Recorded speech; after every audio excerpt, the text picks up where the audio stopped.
আসসালামু আলাইকুম, সবাইকে কেমন আছেন সবাই? সকাল সকাল চলে আসছি চিংচাংদের ডিপার্টমেন্টে, কনফিউসিয়াস ডিপার্টমেন্টে চলে আসছি। তো এখান থেকে ওনাদের সাথে কিছু কথোপকথন ছিল, ওইগুলো শেষ করে দেন বের হলাম মাত্র। তো কলা ভবনের আর্টস বিল্ডিংয়ে ঢাকা ইউনিভার্সিটিতে যখন আসি তখন মানে অন্যরকম একটা ফিল হয় যে কেন এই ঢাকা ইউনিভার্সিটিতে পড়া হলো না, এরকম একটা ফিল হয়। কতজনেরই না ড্রিম এই ঢাকা ইউনিভার্সিটিতে পড়ার। বিশেষ করে এই এরিয়ার মধ্যে যখন ঢুকি তখন এত ভালো লাগে, মানে ইচ্ছা করে, মানে জোর জবরদস্তি দিয়ে হইলেও মানে এখানে ভর্তি হয়ে যাবে, পড়াশোনা স্টার্ট করি, এত ভালো লাগে। আসলে তো মানে মানে এই এরিয়াটাই মূলত হচ্ছে একটা অন্যরকম এরিয়া।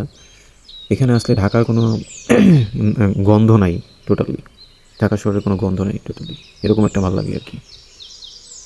আমরা যেখানে পড়াশোনা করি ওইখান থেকে একদমই আলাদা একটা এরিয়া।